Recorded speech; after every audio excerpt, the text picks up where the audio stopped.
শোভাযাত্রার আয়োজন করা হয়েছিল তা শুরু হয়ে গেছে। সকল হিন্দু প্রাণ ভাই বোনেদের উক্ত অনুষ্ঠানে অংশগ্রহণ করার জন্য আমন্ত্রণ জানাই।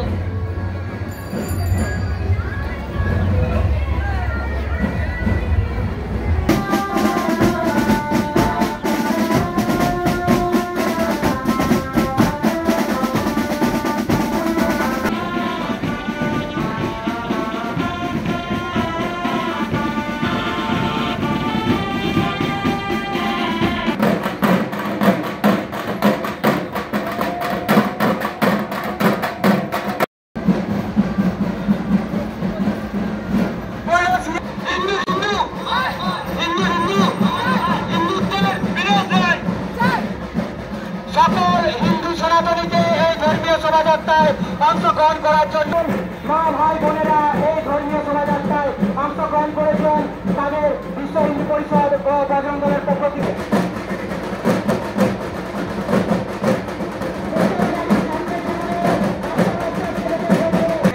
শোভাযাত্রায় মাতৃশক্তিদের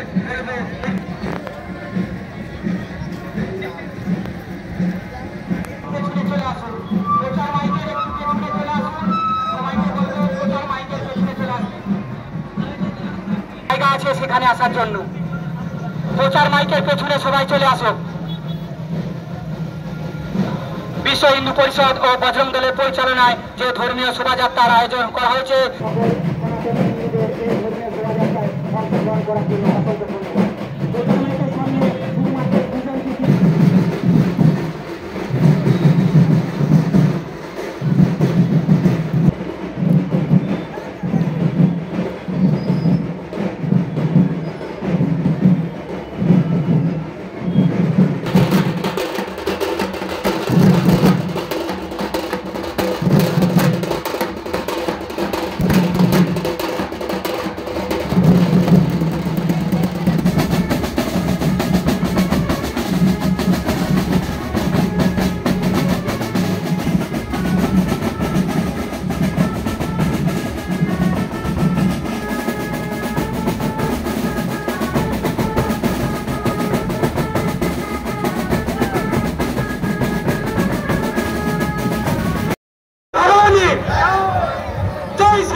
छत्रपति शिवाजी महाराज की, बोलो छत्रपति शिवाजी महाराज, बोलो संभाजी की।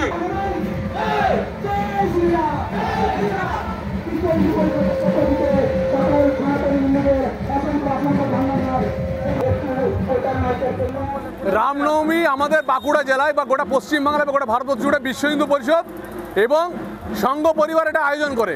আমরা একজন সনাতনী যুবক হিসাবে বিষ্ণুপুরে প্রতিবারই পা মেলাই, এবারও পাই মেলালাম।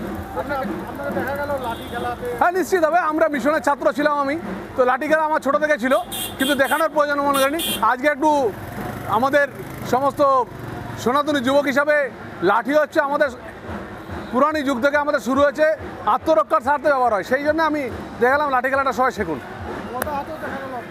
গোদা তো আমাদের হনুমানজির প্রতীক, গোদা তো সনাতনী ধর্মের প্রতীক, তো গোদাতে খারাপ কী আছে? গোদা তো থাকবেই, গোদার মতো নিজেদের শরীর তৈরি করে লড়তে হবে। এই রামনবমীর মতো কি বার্তা দিতে চান? শুধু একটাই বলবো, সনাতনী ধর্মের জন্য যারা কাজ করবে, ভারতীয় জনতা পার্টি সনাতনী ধর্মের জন্য কাজ করে, সনাতনী ধর্মের রক্ষার্থে যারা কাজ করবে তাদেরকে ভোট দিন, 2026-এ পাল্টান। আরে আমরা সনাতন ধর্ম করি, আপনারা বলুন না যে আমরা সনাতন ধর্ম করি, রামনবমীতে মিছিলে হাঁটছি, আপনারা করুন না, আপনাদেরকে বাধা কে দিয়েছে? আপনারা বলতে পারবেন না যে আপনারা সনাতনী ধর্মের জন্য কিছু করছেন, আপনারা রোহিঙ্গাদের জন্য করেন।